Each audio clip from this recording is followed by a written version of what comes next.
Addiction is one of the most misunderstood psychological phenomena. Most people think addiction is about the substance or behavior itself, but the truth is far more complex. Addiction isn't really about what you're addicted to. It's about the patterns underneath. It's about how your brain and psychology get wired in a certain way. And understanding these patterns is the first step toward recognizing addiction in yourself or others, and ultimately toward recovery. So what exactly is addiction? Addiction is a compulsive pattern of behavior that continues despite negative consequences. It's not just liking something a lot. It's not just using something frequently. Real addiction means you've lost control over the behavior. You continue it even though it's harming you, and stopping feels almost impossible. But why does this happen? Why do some people develop addictions while others don't? The answer lies in understanding the core patterns that underlie all addiction.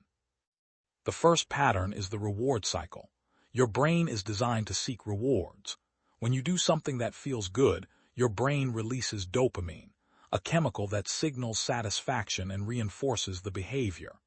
This is healthy and normal, but addiction hijacks this system. When someone uses an addictive substance or engages in an addictive behavior, the dopamine spike is often much larger than what naturally rewarding activities produce. Over time, the brain adapts to these massive dopamine floods by reducing its sensitivity.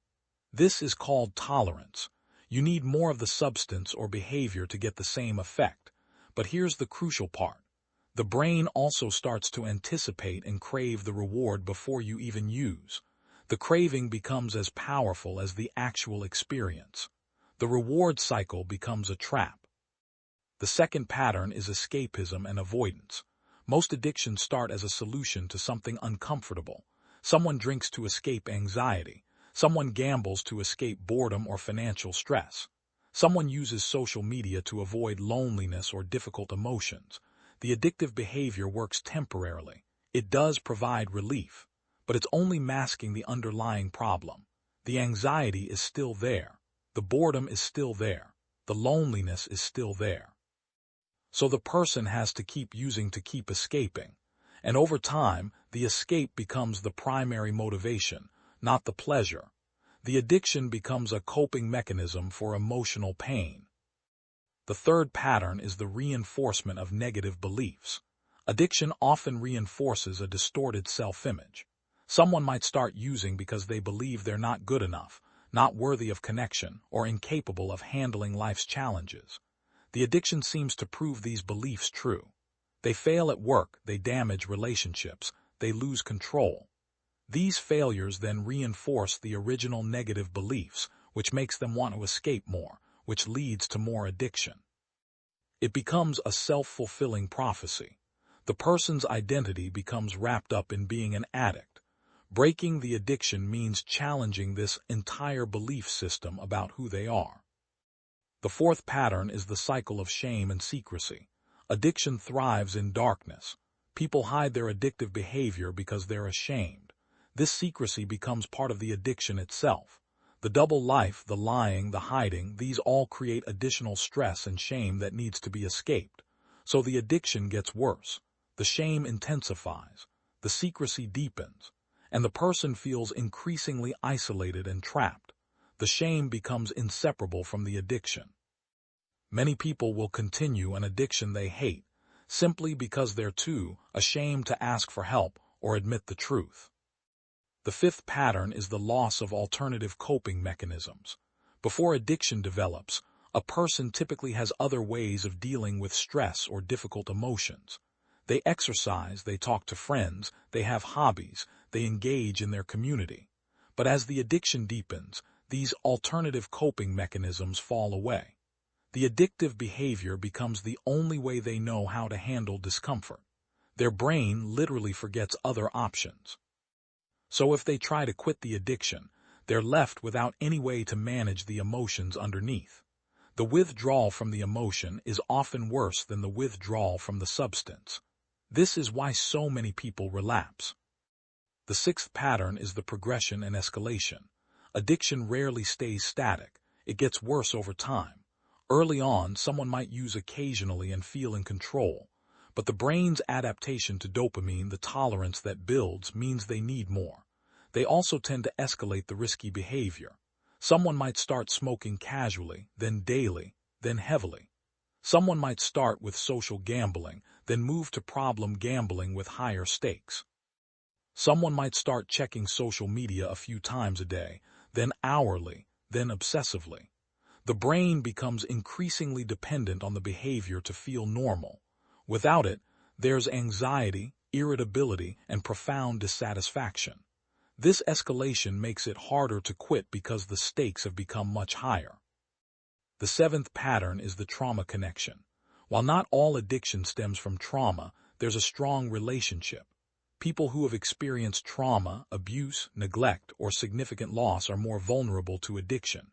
This is because trauma leaves wounds that hurt intensely. The addictive substance or behavior provides powerful numbing. For trauma survivors, the addiction often makes psychological sense. It's solving a real problem, even if the solution is ultimately destructive. Understanding this is crucial, because it means that simply removing the addiction without addressing the underlying trauma rarely leads to lasting recovery. The eighth pattern is social and relational consequences. Addiction doesn't happen in isolation. It damages relationships. Partners feel neglected or betrayed. Children suffer from parental absence or unpredictability. Friends are hurt by broken promises or manipulation. Coworkers deal with unreliability. These relational consequences then create more shame and isolation, which drives more addiction. The person loses their support system at precisely the moment they need it most. The addiction becomes both cause and consequence of profound disconnection. Now here's what's important to understand. These patterns aren't character flaws.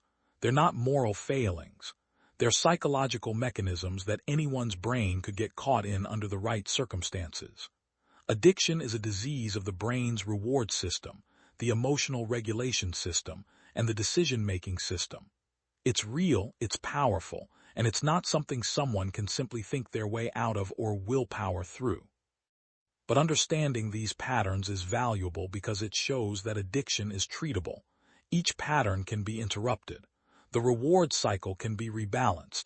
The underlying emotions can be processed. New coping mechanisms can be learned. Shame can be replaced with compassion. Alternative activities can restore meaning.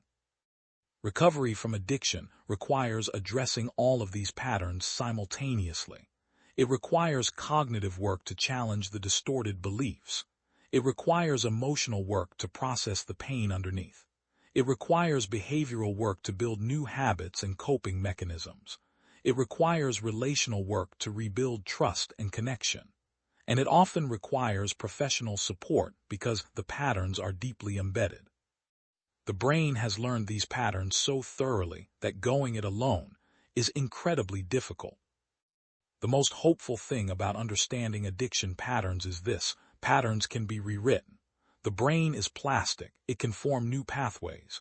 Someone who's been addicted can learn to find genuine pleasure in healthy activities again. They can develop emotional resilience. They can rebuild relationships.